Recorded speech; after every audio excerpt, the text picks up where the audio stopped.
Dress code, no music, Islam friendly gym in Kerala sparks debate. NDTVയിലെ ഒരു വാർത്തയാണ്. ഇതിന് കാരണം എവിടെയാണെന്ന് എനിക്കറിയില്ല. ഏതോ ഒരു സ്ഥലത്ത് ഇസ്ലാമിക ജിമ്മ് അതുണ്ടായിരിക്കുന്നു.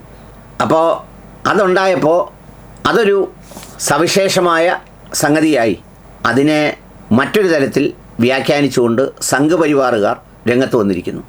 മറ്റു കുറേ പേർ അതിനെ ന്യായീകരിച്ചുകൊണ്ട് രംഗത്ത് വന്നിരിക്കുന്നു.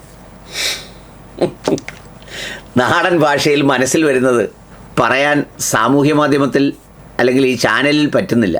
അതായത് നിങ്ങളെ വിചാരിക്കുന്നത് തന്നെയാണ് എൻ്റെ നാവിൻ തുമ്പിലും വരുന്നത്. അല്ലാതെന്താ? ചുണ്ണാമ്പിട്ടിളക്കാൻ കുറേ പേർ, അത് ചുണ്ണാമ്പല്ല, അത് മണ്ണാങ്കട്ടയാണെന്നും പറഞ്ഞ് മറ്റു കുറേ പേർ. ഒന്ന് ആലോചിച്ച് നോക്കൂ, എന്താ ഇതിൻ്റെയൊക്കെ ആവശ്യം? ജിംനേഷ്യങ്ങൾ നാട്ടിൽ ഒരുപാടുണ്ട്. ഈ ജിംനേഷ്യങ്ങളിൽ പോകാത്ത ഒത്തിരി ആളുകൾ രാവിലെ സുബഹി നിസ്കരിക്കുന്നതിന് മുമ്പും അത് കഴിഞ്ഞ് നടക്കുന്നവരുണ്ട്. പറമ്പിൽ ജോലി ചെയ്യുന്നവരുണ്ട്, കൂലിപ്പണിക്ക് പോകുന്നവരുണ്ട്. ഇവർക്കൊക്കെ ഒരുപാട് പ്രശ്നങ്ങളും പ്രയാസങ്ങളും ദുരിതവും രോഗവും ഒക്കെ ഉണ്ട്.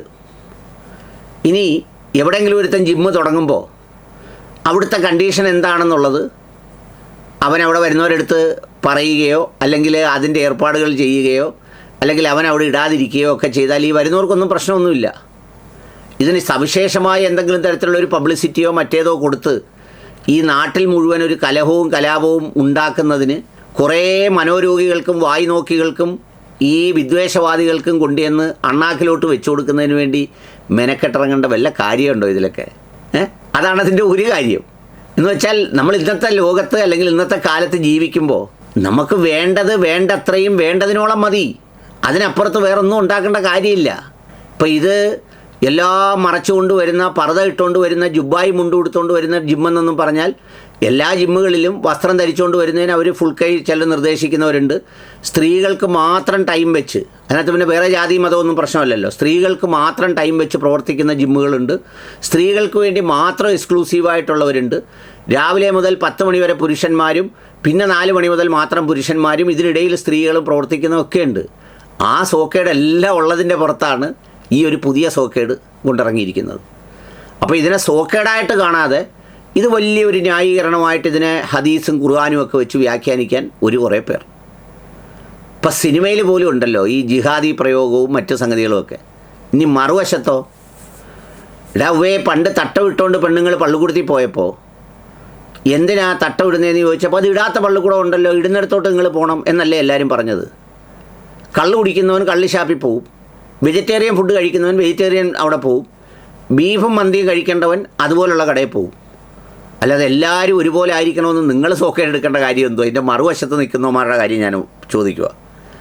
ഒന്ന് ആലോചിച്ച് നോക്ക്.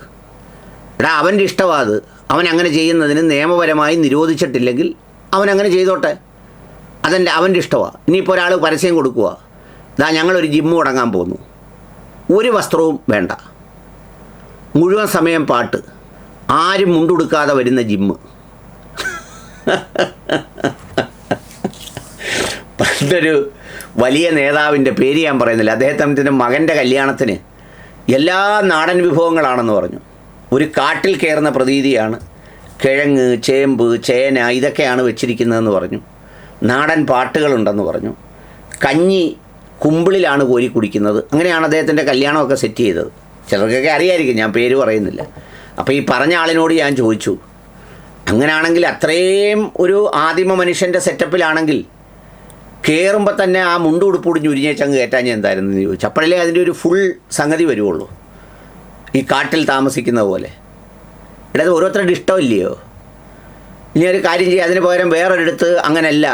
ഇപ്പോൾ ഇവരോടുള്ള വൈരാഗ്യം കൊണ്ട് ഇപ്പോൾ അവരെ പാട്ടിടുന്നു, പിന്നെ വസ്ത്രത്തിൽ നിർദ്ദേശം എന്നല്ലേ പറയുന്നത്. ഇപ്പോൾ പല ജിമ്മുകളിലും അതിൻ്റെ യൂണിഫോം ഉണ്ട്.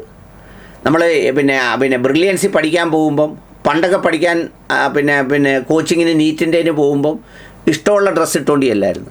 ഇപ്പോൾ അവർ ടീഷർട്ടും ഇതുമൊക്കെ കൊടുക്കും.